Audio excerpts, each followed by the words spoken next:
A day Kavita Emily डिकिन्सनद्वारा लेखिएको हो। यस कवितामा एक दिनको यात्रा अर्थात् बिहान सूर्योदयदेखि बेलुका सूर्यास्तसम्म हुने प्राकृतिक परिवर्तनहरूको वर्णन गरिएको छ।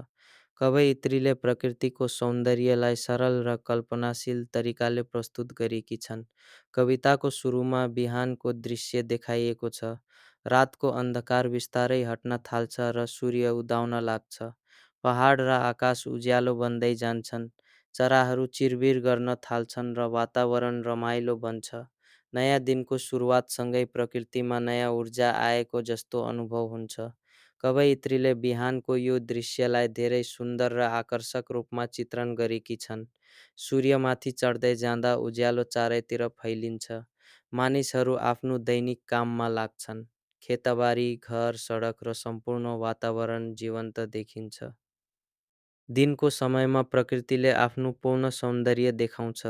कवयित्रीले यी परिवर्तनहरूलाई ध्यानपूर्वक अवलोकन गरेकी छन् र प्रकृतिको नियमित चक्रप्रति आश्चर्य व्यक्त गरेकी छन्।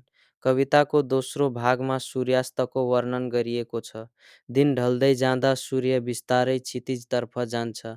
आकाशका रङहरू परिवर्तन हुन्छन् र उज्यालो कम हुँदै जान्छ। केही समयपछि सूर्य पूर्ण रूपमा अस्ताउँछ र अन्धकार फैलिन थाल्छ। कवयित्रीका लागि सूर्यास्त केवल दिनको अन्त्य मात्र होइन, एउटा रहस्यमय घटना पनि हो।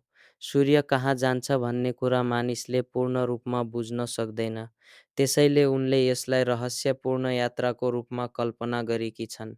यस कविताले प्रकृतिको दैनिक चक्रलाई मात्र वर्णन गर्दैन, मानिसलाई प्रकृतिको सौन्दर्यको कदर गर्न पनि सिकाउँछ।